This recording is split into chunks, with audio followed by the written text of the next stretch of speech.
My main message is to resist the slave mind. I say this all the time. To understand that every single thing you're being told has an agenda behind it, or you wouldn't be told it otherwise. We live in a world where I don't think the average person realizes how much they are lied to. From the way money works is a lie, financial system is a lie, judicial system is a lie, medical health care is a lie.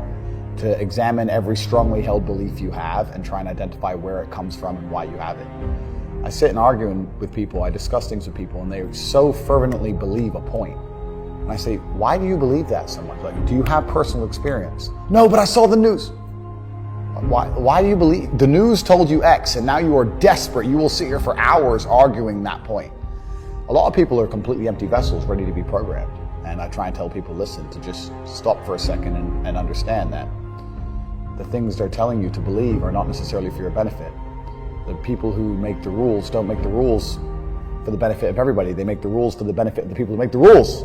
Yeah. It's the game. So telling people to resist a slave mind and just be critical thinkers, keep their brain open, pay attention to things, be perspicacious, that's the general theme. And it doesn't matter whether you're left, right, liberal, man, woman, etc. It's just think for yourself. That's the general message. Because sometimes people say to me, well, maybe there is an agenda. What do you mean maybe? How can there maybe be an agenda behind the mainstream news? You're in charge of the world, you own the news. Are you going to tell the truth? If you had a bunch of slaves and a bunch of suckers working their asses off for pennies, are you going to tell them the truth? Would you? I mean, I can't possibly imagine that situation. Why the fuck would you tell them the truth? The truth? How does the truth benefit? So what's their benefit then? They own everything. They own the newspapers, the media. What is the agenda of the Matrix? The agenda is just narrative control. Right. The agenda is narrative control, and as long as they control a narrative, they can control the populace to do whatever they need them to do. It doesn't matter if they convince you to be afraid of the common cold and stay in your house and destroy your own business and not see your own grandmother for 2 years. It doesn't matter if they convince you that the planet's setting on fire and global warming is real, and now for some reason if they tax you, it'll fix it. It doesn't matter what it is. They create a narrative.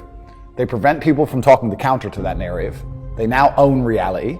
You change all the Google search results, everything online says a certain thing must be true, and then you weaponize it for your own benefit, whether it's higher tax rates or more control over our movement or giving people's freedoms away, etc.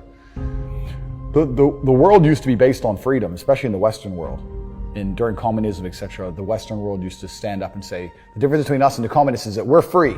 You live in this country, it's a free country, it's a free country.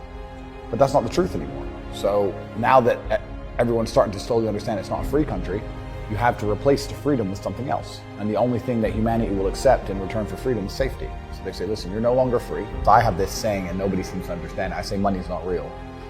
And people say, what do you mean money's not real? Money's not real. It's not real. Money's not real. It's numbers on the screen. It's not a real thing. And once you start putting systems in place that generate huge sums of money, and once you get to the point where money basically has no value, like I do, I can go buy a Ferrari today and my bank balance will look basically the same. It doesn't change it. So money isn't real. It's just numbers. It's all fucking invented. It's printed from the sky. It's garbage. You just have to find a way to make people understand your value, and yeah, it can just appear from absolutely nowhere. And I went from completely broke to hundreds of millions of dollars. And I know what you're saying in regards to this other world, because there is a subsect to humanity. It's kind of strange. When I was broke, when I was on a council estate in Luton, I thought everyone was poor. And now that I have money, it kind of feels like everyone's rich. I go to buy a plane and they're like, no, I'm sold out. But you fucking sold out of planes? I go to buy a Bugatti and they're like, sold out. I'm like, all the shit. Who are these people? Yeah, everyone's bought everything. Like, and it's crazy how many people out there have such ridiculous sums of money. Truly ridiculous sums of money. There are so many rich people in the world, and it's kind of like your reality is based on, it's the Matrix, right? If you're broke, everyone's broke. If you're rich, everyone's rich. And a lot of people have this separation. I was lucky to live in both worlds, but a lot of people have this separation. So but you have to protect yourself. You have to protect yourself from, obviously, crime. You have to protect yourself from governments. You have to protect yourself from backlash. A lot of people do not see the risk reward of being so loud and so vocal. I do, in my particular circumstance. But yeah, it'd be easier to be quiet about certain things. When I was going to college, you're talking about the two routes. There was A-levels and B-Tech, they used to call it, College or college, B-Tech, like the trades, or there was A-level to go to university. So I did a separate path to you. I was going to the A-levels to go university. And I was walking to college with a couple of my friends, and a Ferrari drove past. And I said, bro, you see that? And he goes, yeah, what about it? I said, doesn't that piss you off? I must have been about 16. He goes, why? This dude has 400 G's for a car, 400 grand. I'm walking 4 miles to college because my mom hasn't got any car. He has 400 grand. Do you think he works a job? Do you think he's behind a counter somewhere? He knows something about the world that I don't know. Yeah. And they were like, well, he's rich. I'm like, yeah, I know. I didn't say he wasn't rich, dummy. I'm saying he knows something about the world I don't know. And I was intrigued and it angered me. I couldn't sleep for weeks. I was pissed off. Every time I saw somebody with genuine money, I understood that everything I was being told and taught and they were trying to make me believe just simply wasn't true. I was like, none of these people are getting these things by following the path that the system is trying to make me follow. Yeah. Nobody, and everybody intrinsically knows this.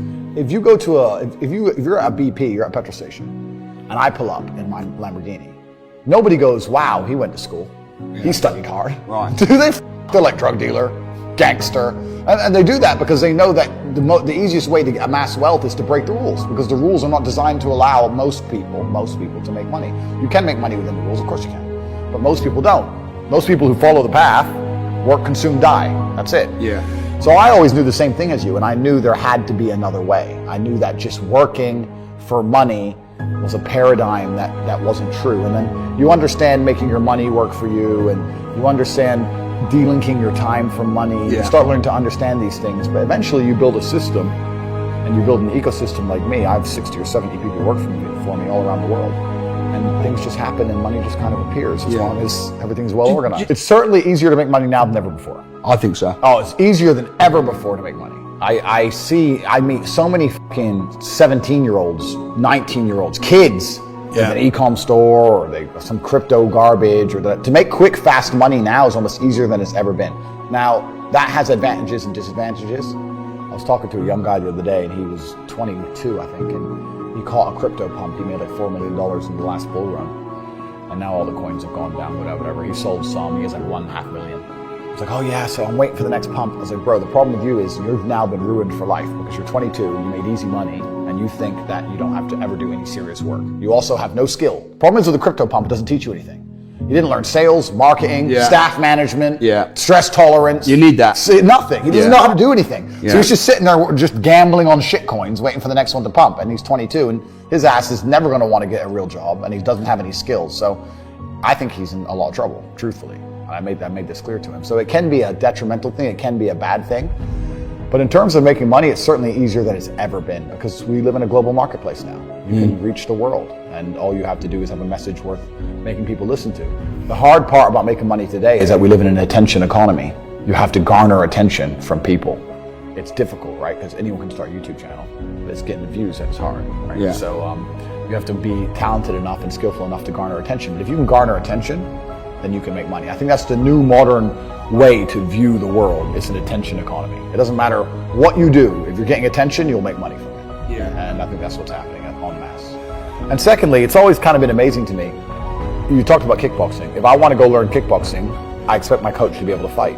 If I want to go learn piano, I want to see my piano teacher play piano. Yeah. But people will go to university and learn business from a dude who's never had a business, who's broke. It's just like, it's clown world. It's stupid. Yeah. Like, education's becoming decentralized, which is actually one of my products, so I'm going to talk about it.